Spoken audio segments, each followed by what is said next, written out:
Втасването е изключително важно за козуначеното тесто. От него зависи дали козунаците ще се получат пункави и на конци. След като замесим тестото, го покриваме с кърпа. Най-стандартният начин за втасване е просто да го оставим покрито за няколко часа.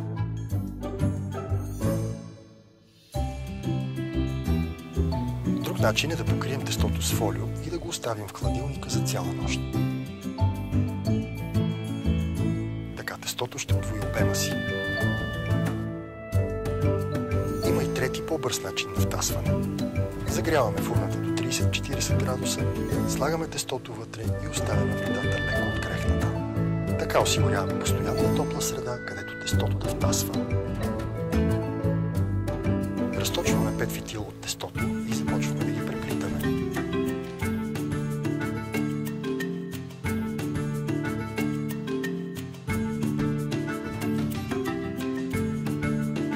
Поставяме 4 фитила на кръст, за да се получи кръгла плетка.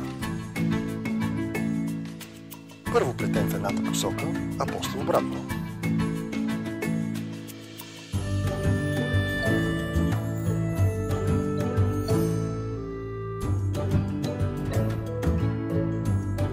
Четири фитила сплетени право е много по-лесен вариант.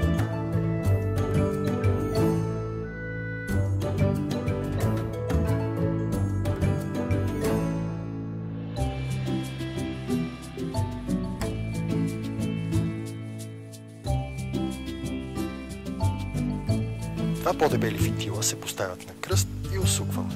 Сплитат се както четворната плетка.